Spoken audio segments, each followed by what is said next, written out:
bonjour à tous et à tous et bienvenue pour cette troisième saison des webinaires de l'estuaire. C'est un format qui, je vous le rappelle, permet de faire un point en fait sur les connaissances acquises sur un thème donné, donc les nourriceries de poissons marins pour aujourd'hui. Donc la cible de ces webinaires, c'est une cible plutôt technique, donc pas forcément les spécialistes de la thématique en question. Et notre volonté, voilà, c'est de vulgariser les résultats qui sont acquis dans le cadre du programme Seine-Aval, d'en tirer les messages importants sur l'état environnemental, l'évolution de l'estuaire de la Seine. Donc, ce 9e webinaire, il est consacré aux nourriceries de poissons marins à l'embouchure de l'estuaire de la Seine.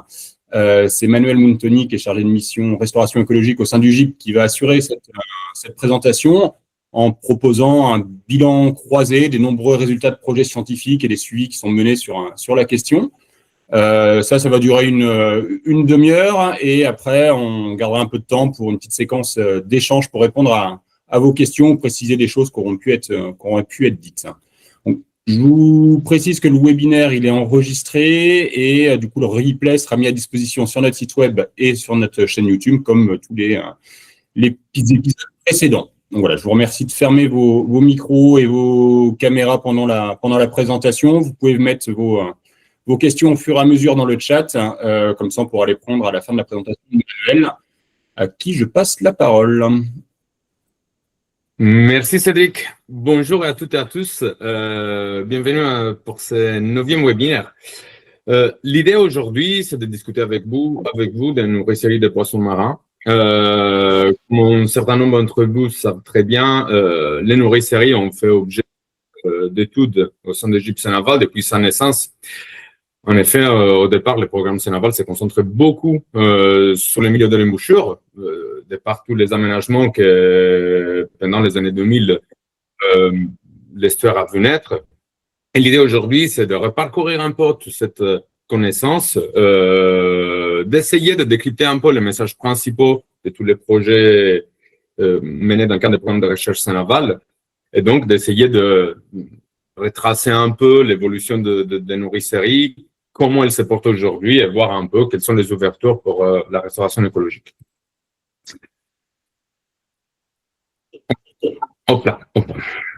On part de la base. Qu'est-ce que c'est une nourricerie? Une nourricerie, c'est un habitat dans lequel on trouve des juvéniles de façon persistante, si comparé aux autres habitats dans lesquels l'espèce est présente. Donc, l'idée, c'est d'avoir des secteurs qui ressemblent des juvéniles d'une espèce ou de plusieurs espèces qui vont chercher des milieux qui sont riches en nourriture. Donc, ils vont chercher de la nourriture pour pouvoir grandir et qui leur permettent de se protéger. Or, ces conditions sont bien réunies dans l'histoire de la Seine qui est reconnue depuis des années, en fait, comme une importante nourricerie pour plusieurs espèces marines qui utilisent cet estuaire pour une petite part de leur vie. En effet, ce sont des espèces qui se reproduisent en mer avec des larves qui arrivent en estuaire,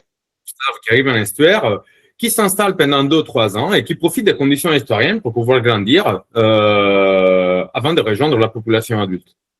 Et donc, pour rejoindre les stocks de reproducteurs. L'idée derrière une nourricerie, c'est qu'elle puisse assurer une survie importante pour l'espèce, ce qui après correspond à avoir une contribution importante au top des adultes.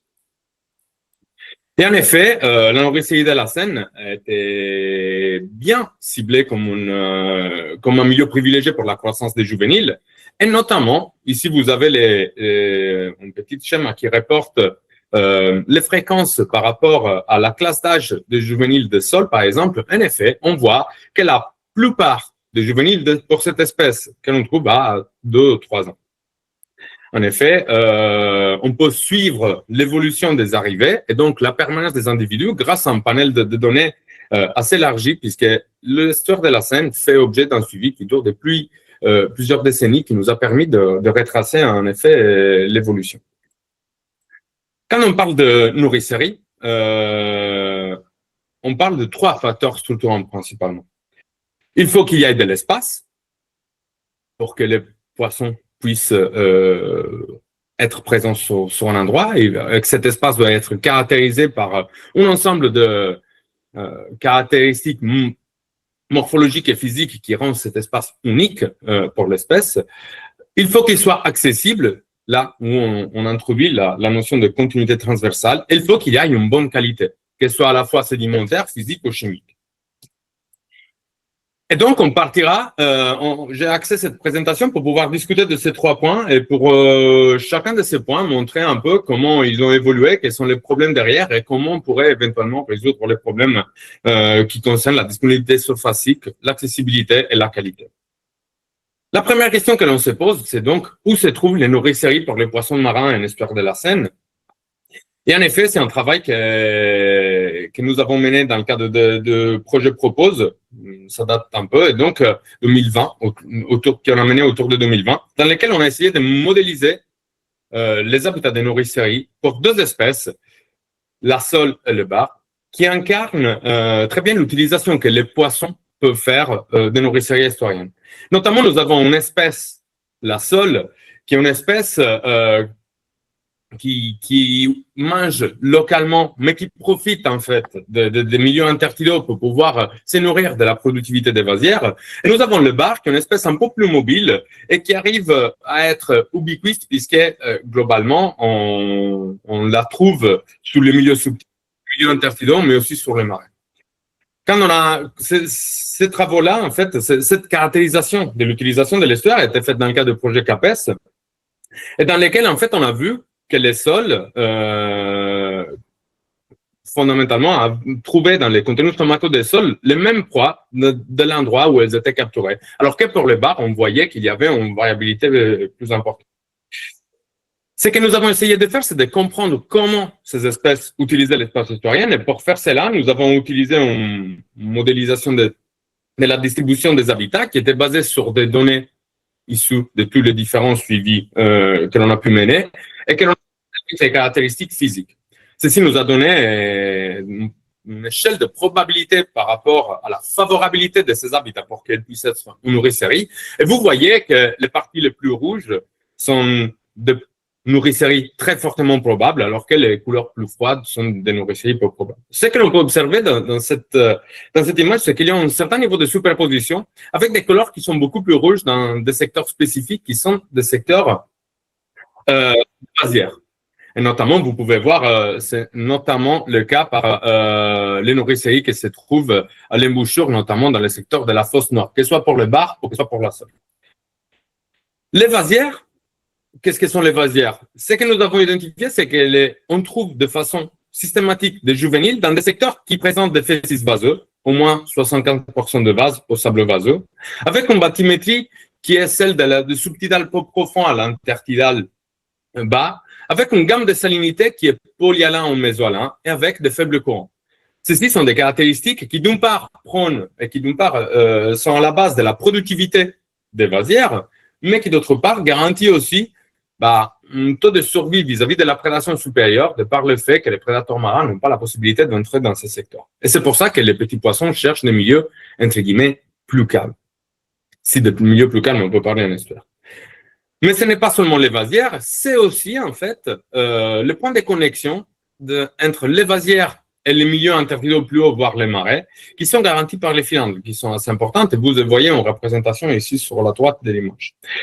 En effet, cette continuum est utilisée par les espèces, comme je vous ai dit, qu'elles soient ubiquistes, locales, intertidales, et permet en fait une expression globale sous forme de continuum de la fonction de nourriture. Les vasières, cependant, sont extrêmement intéressantes.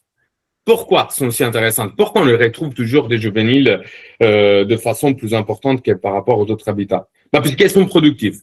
Les travaux menés dans le cadre du projet CAPES ont montré que la densité et les proies que l'on peut trouver dans les vasières peuvent être jusqu'à 100 fois plus élevées que dans les habitats subtidaux, par exemple, de chenaux.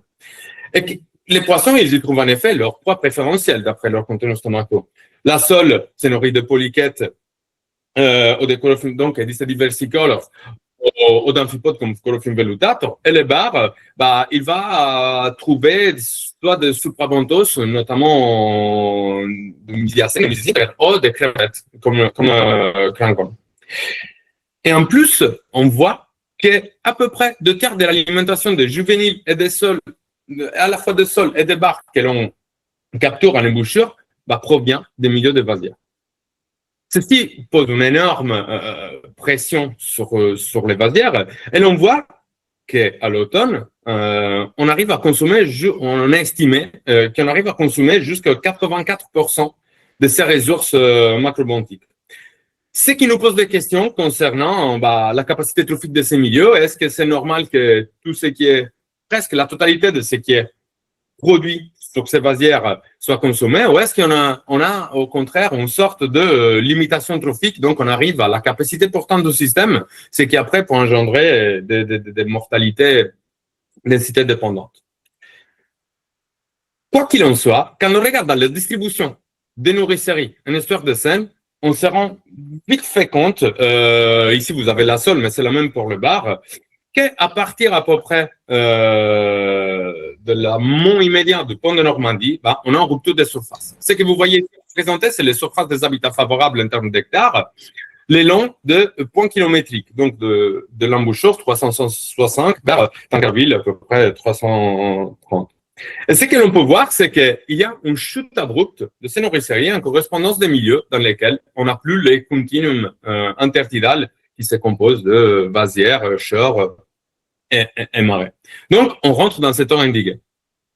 Gros problème, ça, puisque quand on regarde les densités de juvéniles dans d'autres estuaires, notamment si on compare à la Loire ou la Gironde, on voit que la plus forte abondance d'individus se place dans les secteurs plus internes de l'estuaire, et notamment dans les secteurs mésolins, alors que l'endiguement, de par le fait qu'il rend indisponible ce continuum latéral, en Seine ne permet pas au barycentre de la population de remonter sur. Ceci est un signe de dysfonctionnement important et nous donne déjà un certain nombre d'informations concernant le fait que, en fait, ce type de fonctionnement s'apparente à une nourricerie de type B qui est une nourricerie de type estuarien. Et ce qui correspond, en fait, à voir, comme Sylvain Duhamel, déjà en 2012, avait constaté, ça nous donne une nourricerie qui est déjà dégradée et qui montre des signes de faiblesse. Et en effet, ces signes de faiblesse ne datent pas d'aujourd'hui, mais c'est le résultat d'un aménagement qui s'est fait depuis des siècles désormais pour la navigation, et vous en avez ici une preuve, et qui a eu des conséquences importantes sur les stocks. Et notamment, on a estimé que les nourriceries estuariennes ont perdu à peu près 42% de leur capacité par rapport à l'état, entre guillemets, pristine que vous pouvez voir ici au début d'image, autour de 1850. Mais en plus, qu'il y a eu des impacts quand même assez importants aussi sur le volet économique, avec une contribution moindre au stock de la Manche, qui était donné qui était garantie pour la Seine auparavant et qui aujourd'hui a diminué de 23%. Donc, l'idée d'avoir des nourriceries en santé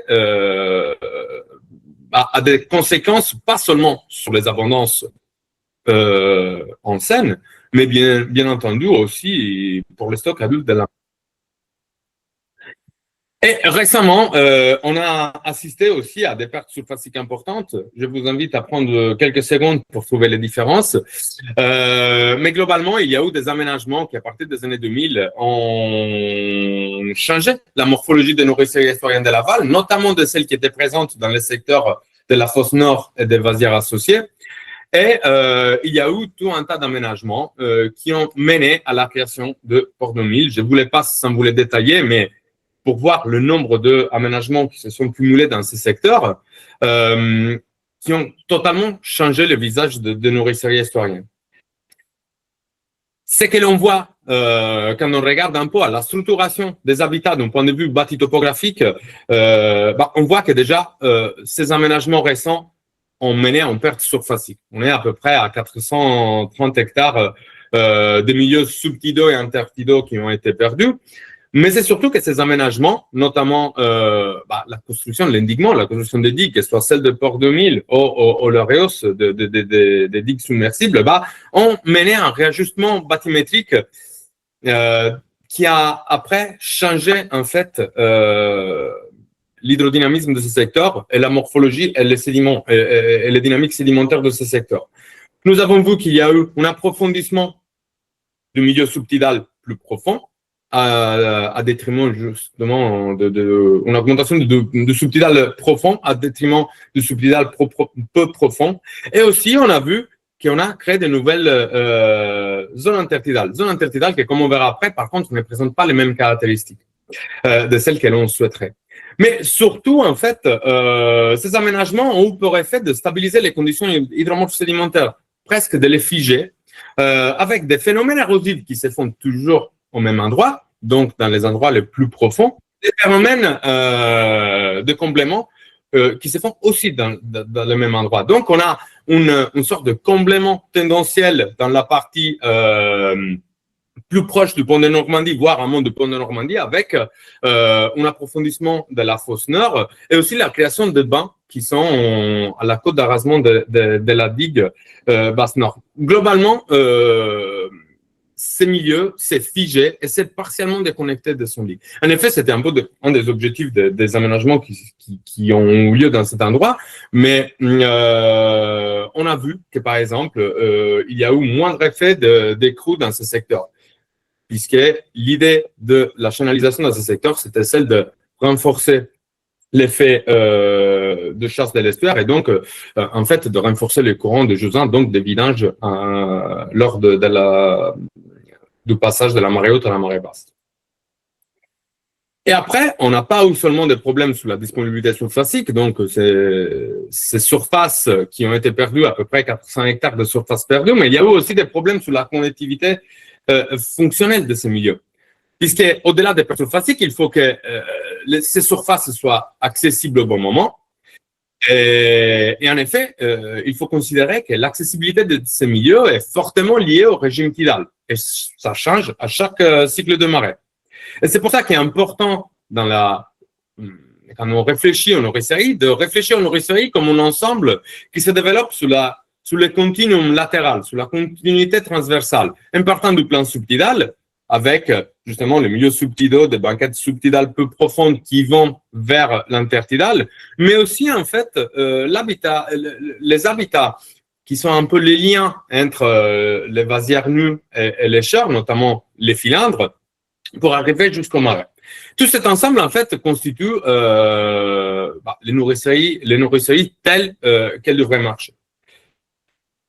Ici, je vous présente la schématisation, en fait, de comme ça devrait être en réalité ce que je vous ai présenté, et c'est que l'on voit, en fait, un estuaire dans lequel on a un premier palier de déconnexion qui s'est fait entre les milieux subtidaux du chenal et les vasées intertidales, avec une digue de calibrage dans lesquelles il peut y avoir plus ou moins la présence des côtes de débouchés de cylindres, donc des chenaux de ressuyage de marée qui déterminent l'accessibilité. Et après, nous nous trouvons avec une double digue, ici, dans le cadre, par exemple, du secteur de la réserve Undigroute, dans laquelle les connexions entre les milieux intertidaux bas et le marais sont définies grâce à des vannes et un niveau de gestion d'eau qui s'est fait pour répondre à plusieurs enjeux.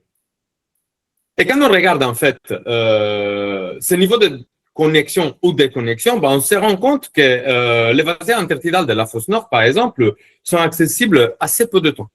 Et ici, vous avez les courbes de marée. Je ne sais pas si vous voyez ma souris, oui. Vous voyez les courbes de marée pour différents coefficients avec un débit fixe de 400, sous lesquels nous avons replacé les côtes des différents ouvrages en dur, donc des différentes digues. Et vous voyez à côté de ces côtes, en fait, un pourcentage. Ce pourcentage représente les temps d'immersion. Donc, ça représente les temps dans lesquels un poisson qui se trouve dans le chenal peut passer, en fait, par-dessus de ces ouvrages afin de rejoindre les nourriciers. Donc, on voit que, par exemple, la digue basse nord a un temps d'immersion de 60%. Alors que, par exemple, si on prend la partie, en fait, entre l'épi, que je vous montrerai après, et le pont de Normandie, on est vraiment sur des côtes qui sont très élevées et qui donc rendent l'accessibilité depuis le chenal très, très faible. Et on a travaillé sur la modélisation de comment les habitats en fait varient au cours de la courbe des marées. C'était dans le cadre du projet Anaconda qui était mené en 2018. Et ce que l'on a vu, c'est qu'en fait, voilà, je vous remets l'animation. Les résidents sont accessibles durant une fenêtre très très courte. Et la morphologie actuelle, les vitesses des points qui peuvent être importants, peuvent vraiment limiter les mouvements et réduire les temps d'accès utiles. Et en plus, il y a aussi un problème sourcil, puisqu'au bout du moment, en fait, surtout à marée haute, la continuité entre les habitats d'alimentation, qui sont les milieux intertidaux, et les habitats de refuge, qui sont les habitats à marée basse, n'est pas forcément faite de façon idéale, justement, à cause soit d'une rupture bathymétrique telle qu'on l'a vu avant, on a approfondi beaucoup et on a comblé de tout secteur, soit à cause des vitesses des courants qui peuvent être extrêmement importantes. Et après, il y a un troisième problème qui apparaît là, et c'est celui de l'accessibilité en fait vers les filandres. On voit que les filandres jouent un rôle lors des parties de la marée haute, en fait, de la pleine mer, jouent un rôle extrêmement important en termes d'accessibilité vers les marais. Et comme vous pouvez le voir, en fait, à la fin de la marée haute, on voit que les filandres ressortent assez bien depuis ces modélisations. Par contre, il faut réfléchir à ces milieux comme étant la porte d'entrée vers les marais et donc l'importance de monter de l'accessibilité de ces milieux.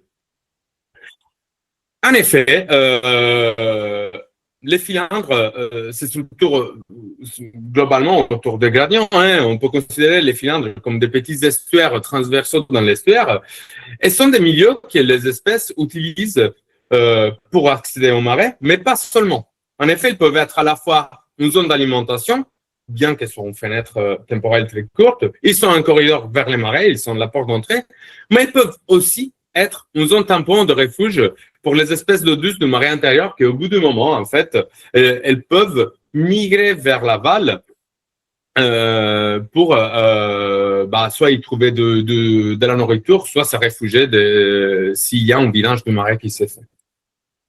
Et quand ces connexions entre le fleuve, la filandre et les marais sont bien faites, en fait, nous avons un ensemble d'habitats qui a des rôles fonctionnels importants et qui assolvent ces trois rôles de façon, donc, de corridor, d'alimentation et de refuge, de façon tout à fait pertinente. Et donc, ils travaillent vraiment comme un petit estuaire. Mais quand on a des connexions qui sont déterminées par soit des côtes débouchées de la filandre, soit par un comblement du lit de la filandre, donc des connexions moindres, en fait, on se rend compte qu'il y a un problème de rupture en fait dans ces assemblages avec beaucoup d'espèces entre guillemets peu légitimes qui vont en fait apparaître dans les communautés qui se trouvent dans les marais. Donc, une moindre influence de sel puisque la filandre n'apporte plus ces gradients de salinité, ce qui donne la possibilité justement aux espèces douces aquicoles comme même parfois invasives comme Pseudorasbia ou des espèces résidentes sédentaires comme les pinoches, de s'épanouir et donc de trouver dans les marais des conditions presque douces apicoles. Ceci mène aussi à un autre type de problématique, c'est-à-dire que on risque d'avoir des réseaux trophiques qui sont simplifiés de par en fait cette séparation. Et donc l'idée c'est que dans les cas d'une compartimentation, le gradient en fait d'espèces que l'on souhaiterait trouver avec des espèces de fleuves typiques, avec des espèces qui sont à mesure d'aller dans les filandres, et notamment le bar. Et après, des espèces qu'on devrait trouver dans les marais, comme l'anguille ou même des espèces de savicoles, en fait, c'est tout ségrégé. Et après, on a un problème de qualité sédimentaire et chimique. En effet, nous avons vu qu'en réponse des aménagements principaux que nous avons discutés auparavant, le secteur de la fosse nord, par exemple, qui est la nourricerie principale en fait de l'embouchure de la Seine, du secteur de l'embouchure de la Seine, de Laval en tout cas, subit un ensablement progressif. Si on compare les ténors en vase, les ténors des vases des années 2000, entre les années 2000 et la fin des années 2010, donc 2017-2018, bah, on voit qu'on a une perte importante de vases. Et ceci, c'est possible de le voir aussi à travers, en fait, des orthophotes. On peut voir, en fait, que dans plusieurs secteurs, on assiste à un ensablement assez important, avec des mégarites qui se sont formés à la fois, en fait, dans les secteurs juste à l'avant du pont de Normandie, mais aussi dans les bancs aval que vous voyez ici, sont des nouvelles zones intertidales qui se sont créées, et tout ça pour dire qu'en effet, pas toutes les zones intertidales veulent le même. Et globalement, les nourricéides et les vasières associées à la fosse nord perdent un peu leur spécificité de nourricerie historienne riche, et ont la tendance à devenir globalement des habitats marins un peu moins productifs. Et ça, c'est témoigné par la présence de plusieurs espèces saboulicoles, qu'elles soient au niveau du benthos, du suprabenthos, ou des lichtiophone, qui sont de plus en plus présentes dans ces secteurs. L'idée, c'est que globalement, une nourricerie estuarienne telle qu'on les présente des teneurs en vase qui sont assez élevés, en tout cas supérieurs à 50%, et ce n'est pas le cas, en fait, dans le cadre de l'évolution de la fosse. Et après, on assiste de façon conjointe aux effets de changement climatique qui se sont cumulés aux effets, en fait, de l'aménagement. Dans le cadre des effets cumulés, on a une augmentation de la salinité. Cette augmentation de la salinité dans les secteurs a, en fait, fait changer la gamme de salinité dans le secteur, par exemple, de la fosse nord, qui était un secteur polymésolan au départ, et qui maintenant a vu son front de salinité bouger vers l'amont. Et ceci, c'est accompagné de la transposition de toutes les communautés qui étaient associées. Notamment, vous voyez, le pont de Normandie s'est trouvé dans le secteur mésalan auparavant, et aujourd'hui, c'est tout dans le secteur polyalan.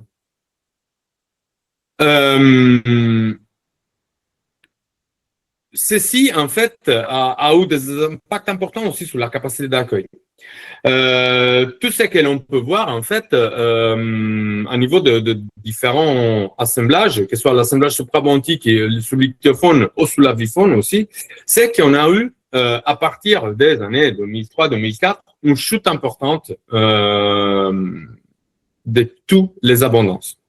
Ceci veut dire que la capacité d'accueil du milieu était diminuée, que les ressources trophiques étaient diminuées, et surtout, ça veut dire que ici, vous avez par exemple pour les poissons des unités d'abondance par unité de surface, sans considérer les pertes totales que l'on a vues en termes surfaciques.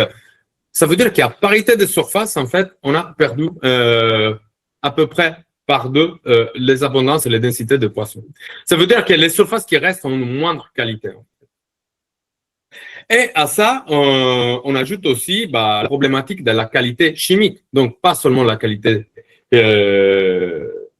physique et sédimentaire, mais aussi la qualité chimique.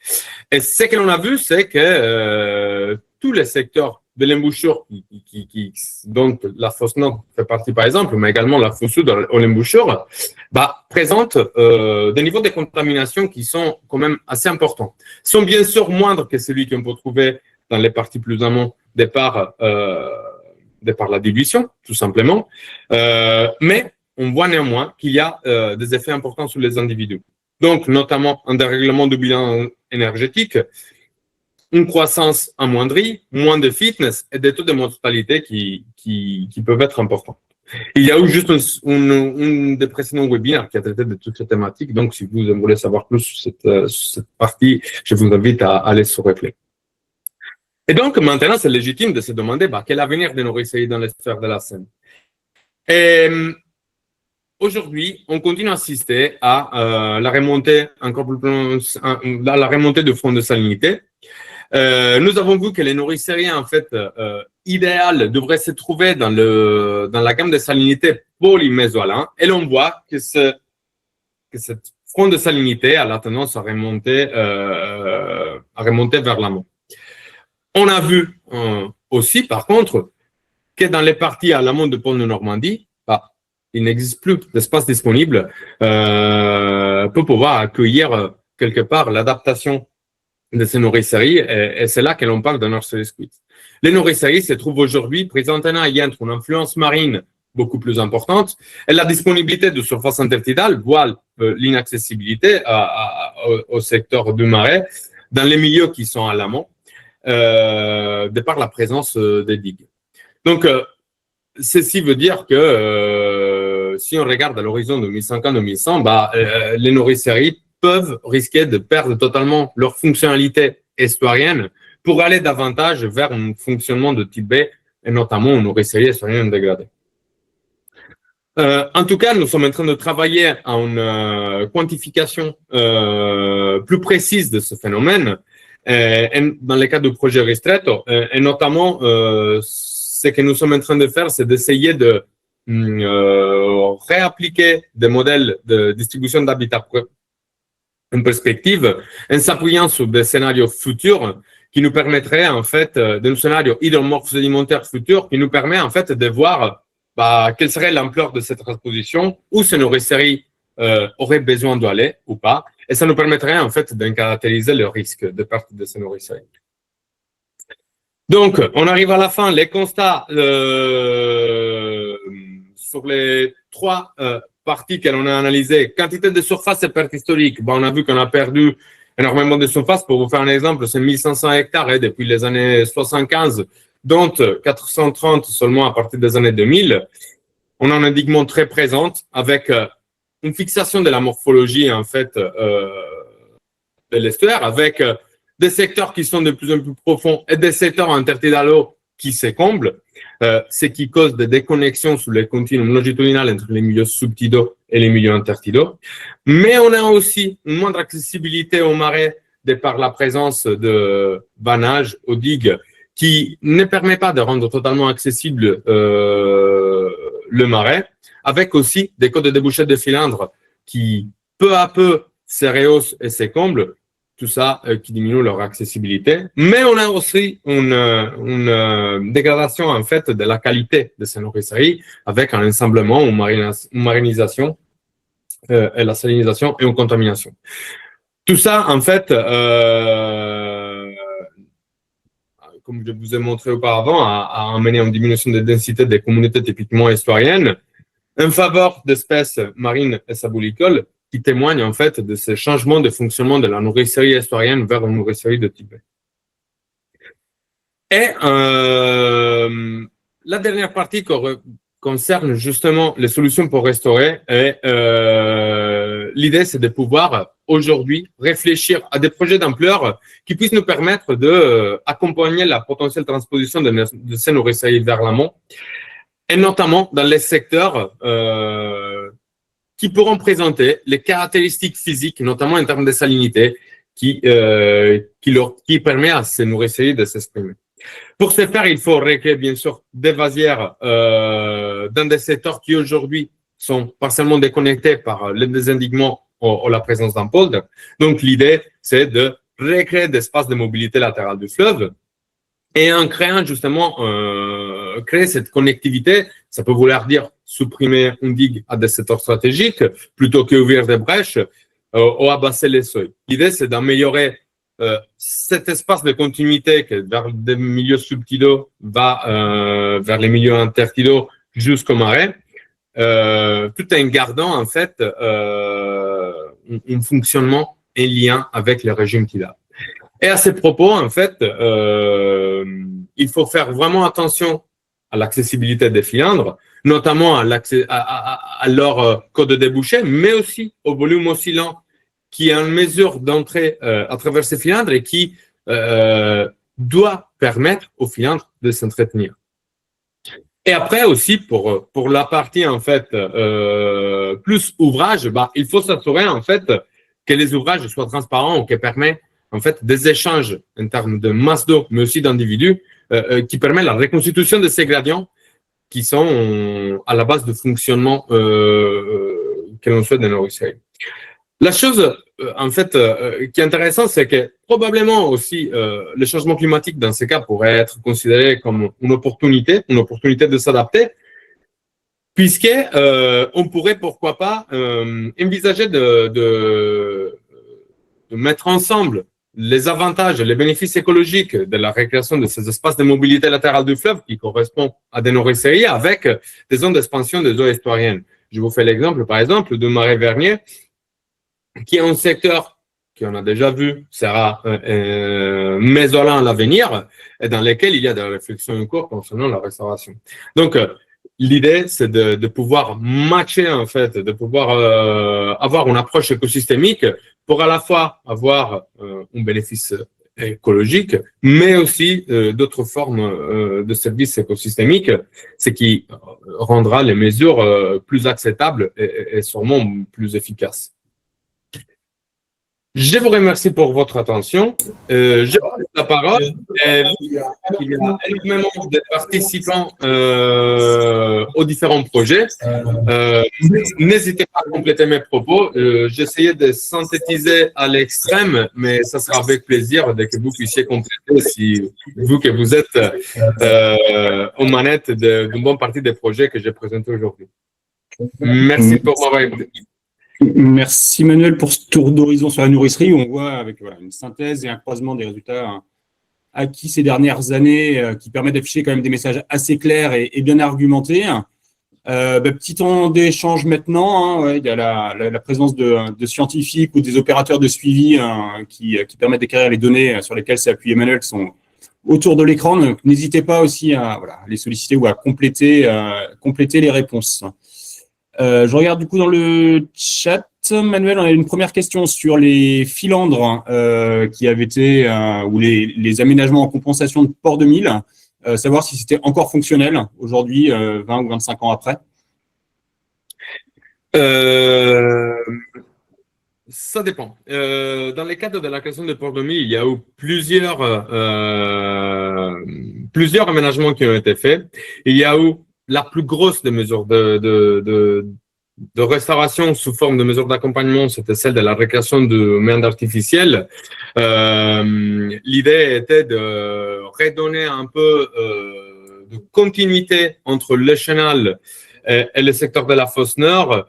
Malheureusement, cette mesure n'a pas marché comme souhaité, puisque lors des modélisations, il y avait eu des problèmes de dimensionnement de l'impact de piles de pont sur l'écoulement de l'eau, et donc ce secteur se trouve aujourd'hui un peu comme piégé en fait, pas seulement déconnecté. Et après il y a eu la création d'un filandre, notamment basé artificiel, qui semble maintenir un fonctionnement plus ou moins pertinent, mais je laisserai Thomas éventuellement compléter si besoin. Non, je pense que c'est... Ouais, vas-y, Thomas. Oui, je te complète tout de suite, Manu. Oui, la vasure artificielle se maintient étonnamment, malgré un manque de restitution de volume oscillant. C'est certainement plutôt sa connectivité à la Seine qui permet. Concernant les autres filandres, elles n'ont pas été ciblées dans le cadre de Port-de-Mille en termes de restauration et ont plutôt subi les évolutions du chenal environnemental et autres aujourd'hui, donc notamment la Grande Crique qui est en déclin, je pense qu'on peut le dire. Merci Thomas. Merci, Thomas. Du coup, une autre question, avec les différents constats qui ont été faits de l'impact hydromorpho, la continuité, pollution, etc., est-ce qu'on est capable de voir un peu l'impact de chacun de ces facteurs d'un point de vue relatif derrière pour mieux cibler les actions prioritaires à mener? Excellente question. En effet, on a mené des projets pour essayer de comprendre mieux comment ça s'articulait en fait la dégradation des nourriceries, prenant en compte les changements hydromorphaux et la qualité des sédiments. Ce que l'on a vu, c'est que on a un effet conjoint qui est assez important. Si on revenait à la qualité des sédiments aujourd'hui similaire à celle que l'on trouve dans la BDV, par exemple, on aurait sans doute une amélioration nette. Par contre, si on si on regarde à la restauration morphologique de l'estuaire, et par exemple, dans les projets Chopin, ils avaient pris comme référence les années 1960. Un complément d'un rétablissement de la qualité des sédiments, chose qui, par contre, d'un point de vue opérationnel, c'est assez compliqué à faire, ben on arriverait à restaurer le 51% de la capacité d'accueil de l'estuaire. Ça veut dire qu'en fait, oui, c'est important d'avoir une idée, en fait, de l'impact que l'hydromorpho et la contamination chimique pourraient avoir, mais je pense que les leviers principaux sont ceux qui concernent, en fait, la restauration de l'hydromorphologie et la récréation d'espaces de mobilité latérale du fleuve, en fait. Puisque, malheureusement, sur la contamination, il existe des solutions, mais elles sont pas faisables de par les volumes qui sont en jeu et les coûts qui sont annexes pour l'assainissement des sédiments. Reste le fait qu'après, la pollution, en fait, on peut pas nécessairement l'éliminer sur place, mais favoriser de l'espace de mobilité permettrait peut-être de la diluer davantage. Donc, l'idée, c'est que, en fait, la restauration hydromorphologique puisse aller après avec des taux de dilution. C'est qui peut poser des questions philosophiques derrière, de principe sur l'effet est-ce qu'on pourrait mobiliser ou pas ces sédiments. Néanmoins, dans le cas de la restauration pour les nourriciers, ce qu'il faudrait faire, c'est vraiment de recréer des zones de vasières, des zones intertidales. Je te mixe plusieurs commentaires, questions. Du coup, est-ce que ces constats là où tu as zoomé sur la sole et le bar, est-ce que ça s'applique pour d'autres espèces et est-ce qu'on connaît un peu la contribution du coup aujourd'hui de l'estuaire de la Seine pour les stocks des espèces commerciales en Manche ou est-ce que ça dépend des espèces? La sole et le bar étaient utilisés comme une sorte d'espèce parapluie qui bien incarnait les différents types d'utilisation des nourrisseurs estuariennes. Oui, donc on a essayé d'utiliser des espèces qui étaient vraiment emblématiques par rapport au fonctionnement de la nourricerie estuarienne. On peut y associer après d'autres types d'espèces derrière. Pour la contribution de l'estuaire aujourd'hui, non, on s'est arrêté aux travaux qui étaient faits en 2010. Et c'est ce que je vous ai montré en fait avec une contribution de 23% en moins, mais on n'a pas mis à jour ces données depuis 2010. Autre question, du coup, est-ce que ces évolutions, là, qu'on est resté centré en bouchure, est-ce que ça peut avoir des conséquences plus en amont de la Seine? Et je te mixe ça avec une question sur les surfaces qu'il faudrait recréer et est-ce que l'amont aussi aurait un rôle ou la restauration de secteurs plus à l'amont pourrait avoir aussi un impact sur cette nourricerie d'embouchure. Donc, du coup, question un peu plus continuité longitudinale. L'amont, sans doute.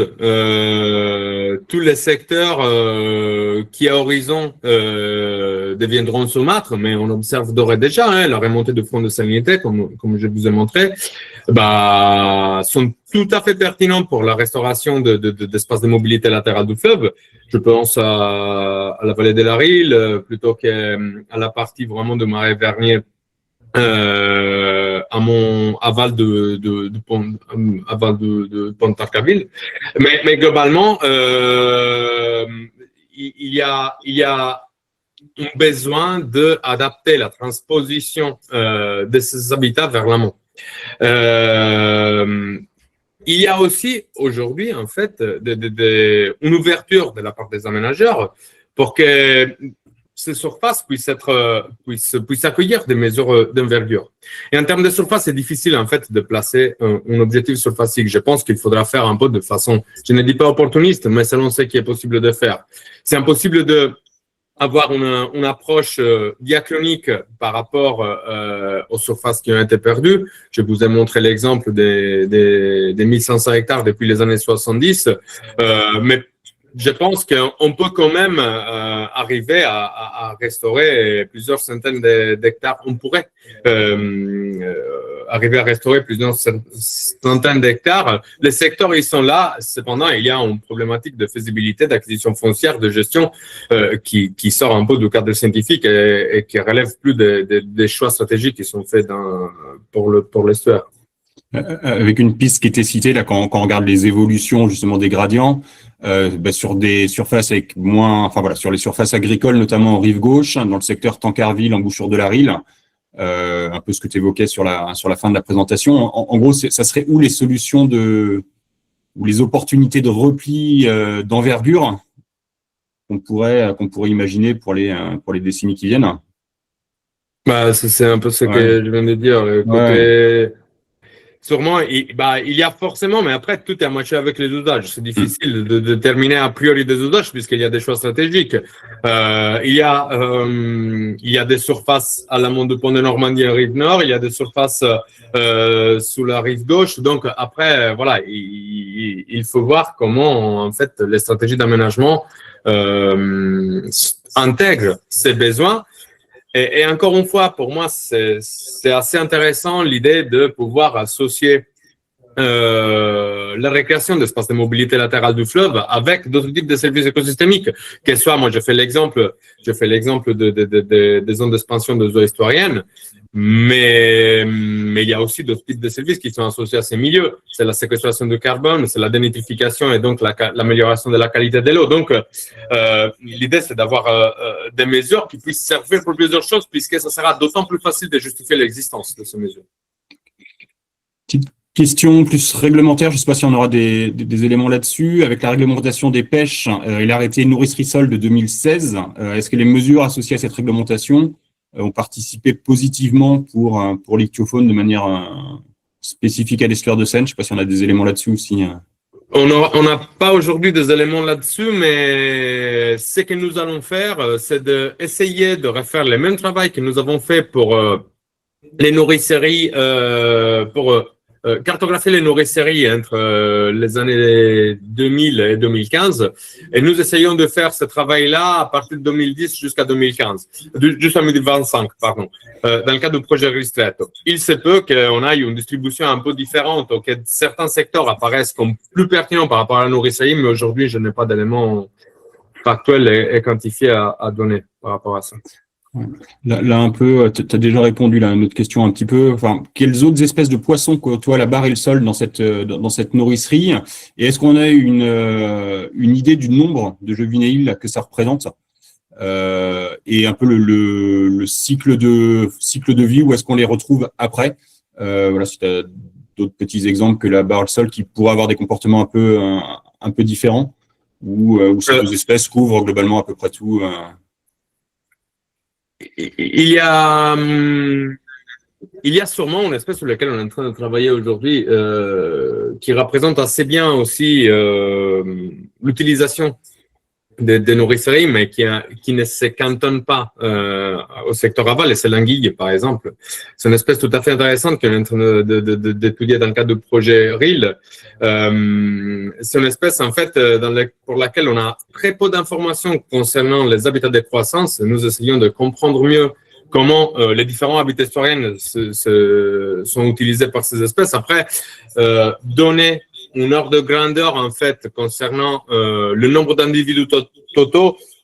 Voilà, c'est un exercice un peu glissant dans la mesure où on peut faire une règle de 3 par rapport aux unités surfaciques et multiplier ça ou modéliser ça. Après, je ne suis pas sûr que ça apporte beaucoup en termes de réflexion, en fait, puisqu'après, on ne maîtrise pas nécessairement très bien tous les phénomènes qui sont à la base de la mortalité ou de l'abondance de ces individus dans le spécifique. Merci Manuel. Je pense avoir fait le tour des questions qu'on a dans le chat. Une question sur l'éperlan. Qu'en est-il de l'évolution de la population d'éperlan? J'espère que tu as révisé. Alors, ça fera l'objet d'un autre webinaire, mais ça sera avec plaisir de discuter. Il faut attendre quelques mois. Sur les pellants, en fait, je n'ai pas beaucoup d'éléments factuels sur la population aujourd'hui, pour la dire. En fait, il y avait des suivis qui se sont arrêtés autour de 2006, dans lesquels on avait vu, si je ne me loupe pas, au 2006 ou 2016, je ne me souviens plus, pour lesquels il y avait une certaine reprise de la fonctionnalité suite en fait au manque d'informations pour ces espèces. Si Sylvain Duhamel il est présent, peut-être qu'il aura des éléments plus précis. Mais sur les perlants, on n'a pas beaucoup travaillé dans ces contextes-là. Aujourd'hui, l'idée c'était de s'intéresser vraiment aux nourrisseurs ibanthiques. Il y aura un webinaire dédié dans lequel on espère d'avoir plus d'informations sur les perlants. Ok. Ça a l'air d'être bon pour le chat. Du coup, merci beaucoup Manuel. Je regarde s'il y a d'autres choses qui apparaissent. A priori, non. De toute façon, vous pouvez toujours revenir vers nous s'il y a des choses des questions ou des besoins de compléments. N'hésitez pas. Je vous avais mis les liens vers les différents projets et rapports dans le fil du chat. Donc, merci beaucoup pour ces échanges. Rendez-vous pour le prochain webinaire le 8 juin. Là, il sera question de baignade en Seine-Normande. Sur cette fonctionnalité passée et qu'en est-il d'une future baignade ou pas en Seine-Normande, qu'est-ce que ça aura impliqué et quelles possibilités il peut y avoir. Voilà, merci beaucoup à tous et bon après-midi.